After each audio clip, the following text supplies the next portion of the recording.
And also from your introduction, I realized that I can't ask you what I'm still waiting for one of my podcast guests to tell me, which is how should we be eating? Just tell us what to eat. We'll cut the podcast, we'll be done, and that will be the end of it.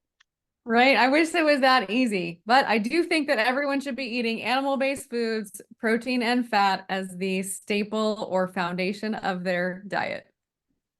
That's a good start. We can still get into the sticks on a lot of the particulars as far as that goes, but that is a very good start. I Absolutely. I got to meet you in person this last year at KetoCon. KetoCon this next year is rebranding to Hack Your Health, I believe is the name of it. And Mhm.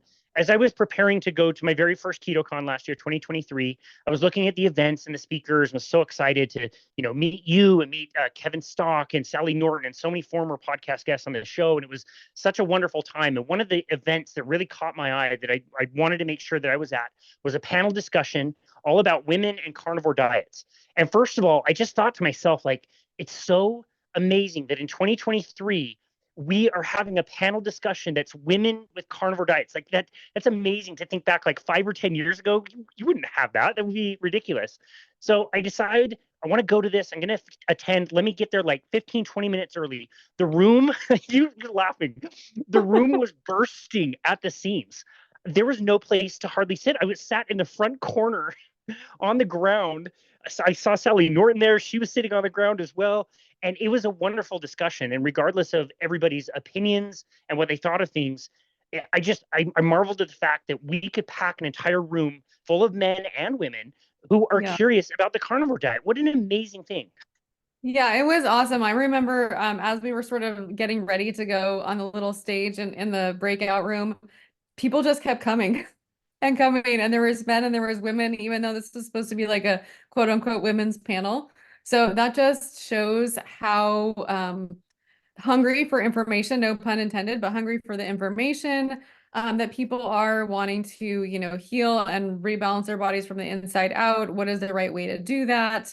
Looking at individual nuance, a lot of the questions, obviously, we answered as well as we could, in front of a group, so to speak. But my sort of passion is that one size doesn't fit all, and looking at the nuance and the context for each person and how that plays out and all of that good stuff. It's amazing. It was wonderful. I recorded it so I could listen to it again. And I got so much information out of what is a complicated subject. And I just think about the work of people like yourself, the other panelists that were there, that they've been getting this message out to the point that we're past the kind of like, can I eat meat and never poop again, or will like die of a heart attack? For the most part, we kind of have some good ideas about that. We're getting now into the more complicated things. It's because you have been at this for so long and doing this work and getting it out there. I think it really helps to educate the public because they ask some really good questions. Yeah, definitely. And I think that, there's still people that are newly introduced to carnivore as a diet, meat only diet, and have the, what happens with fiber? Do I poop? All those questions. And then there's definitely now the sort of deeper dive of, okay, this is beneficial and looking at, how this is going to affect somebody long term. What are the benefits and all of those kinds of things. Yeah, it's such a good point, and there's so much nuance to all of this. And again, I think Mm. this is why your work is so amazing, and why you do take that approach of there's no one size fits all. You have to individualize things. So let's talk about your own personal journey. I actually don't know that much about how you got interested in health, and you've been doing a carnivore diet yourself for a very long time. How did that all come to be? So I was 65 pounds overweight on a fat-free diet in my 20s. I was doing hours of cardio, hours of spin classes, chicken, brown rice, and broccoli, all the bro diets, Weight Watchers counting points, trying to eat as little fat as possible, and not getting anywhere. Gaining, losing, gaining, losing, gaining, losing. And I was just tired of all of the yo-yo and the hamster wheel, so to speak. So that really set me on a path looking for something different. One of my biggest struggles was hunger and cravings. And I was always craving fatty foods. I was always craving ice cream. I always say like there was never a shortage of ice cream happening in my body, but what was I short on? Good quality protein, good quality fat. So around in my quest for a different way, because all the ways that I had tried weren't working, I sort of fell into like low carb keto. At the time was a big focus on Atkins. 20 or less carbs, and increasing protein and fat. I always tell people that if you think that it's not mainstream now, go back to 2006, 2007 and trying to do a quote unquote low carb or keto diet. Well, we all know that ketogenic diet has been around for a lot of years for medical issues and things like that. It wasn't really looked at as far as like a regular way of eating. So I just decided to start transitioning because all of the other stuff wasn't working, so I had nothing to lose. And then as time progressed, I started to lose some weight. I started to feel better. I started to get more control of my hunger and cravings. I still had some hormone and gut issues, and that's where I, around 2008, got into functional medicine and functional medicine certifications and things like that. And then kind of fast forward a little bit, a few more years, my first experience, I should say experience and experiment personally with intentionally doing carnivore was around 2012. And so everything else from there just kind of progressed and, always continue to better myself, my hormones, my gut health. I had breast implants. I had those removed a few years ago. So I have, big story around that. But just over time, I realized that, actually, I should say soon after I started on the nutritional side of things and just got into the functional medicine, I figured that I wasn't the only woman struggling with fat-free diets, lack of weight loss, yo-yoing, all the hunger, all the cravings and issues in my early 20s. Well, doctor said, oh, your blood work is normal. So my question was, then why do I still feel like crap? So that's, again, we're getting into the functional testing and just sort of things progressed from there. I got laid off from my corporate job soon after I met my now husband. And he said, congratulations, you've just earned yourself all the time in the world to do everything you've always wanted to do. So I was like, what? But that led to my certifications and my practice, and obviously super grateful for where, everything that I've done, all the opportunities. I mean, there was no social media back then. I started with in-person workshops in local fitness studios and gyms, and teaching people about higher fat and higher protein and lower carb, and with my PowerPoint slide and no Zoom calls and all of that. So it's really been sort of just the gamut over the last 16, 17 plus years of progress and progression of where I've come from. You're an OG in the space, that's for sure. It's pretty cool.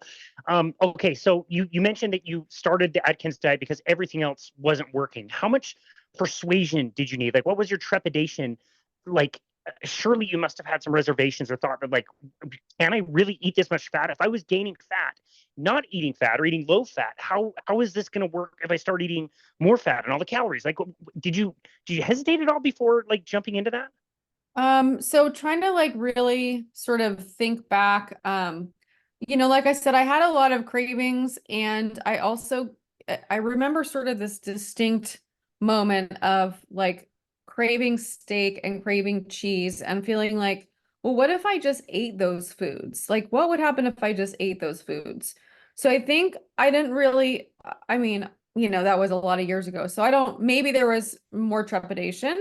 But I also was like I said, well, what I'm doing isn't working. So the worst thing that could happen is I could do this other thing. I could eat these other foods and it still wouldn't work, So there wasn't a lot of concern, more of like, well, what if I just try this and it does work?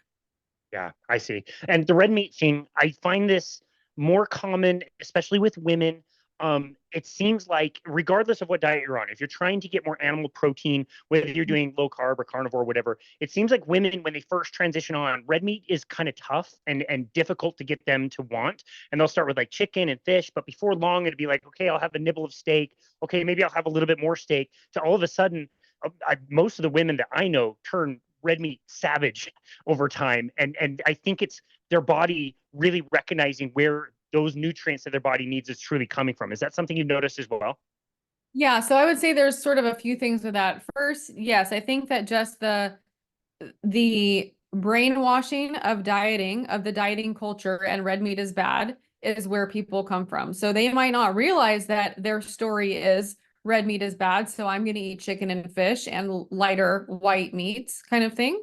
And the other piece of that puzzle is digestive function. So if they're not eating a lot of red meat and they're not eating a lot of meat protein in general, and they're relying on countless other plant-based proteins, they might not, or they've been vegetarian or vegan for any period of time, they don't have the digestive capacity to digest meat as they might need to. So that's why they might feel like I can't digest those foods, or I can't have those foods, or whatever their story is around that. So I do think that some of it is mental, some of it could be like low digestive capacity. And so it can take time to build that up. There can be strategies to build that up. Again, just kind of, there's the fear of it shifting into like, it's okay to eat red meat. It's okay to eat these foods. My body can accept these foods. And I always say like our bodies hear everything our mind says. So if our mind is saying no red meat is bad, I eat chicken or fish, blah, blah, blah, whatever that story is, the body is going to also possibly reject it because we're stuck in that sort of cycle. Whereas if they say to themselves, I feel safe eating red meat, I feel good eating red meat, I accept eating red meat, those types of affirmations, if you will, that can really help with the process.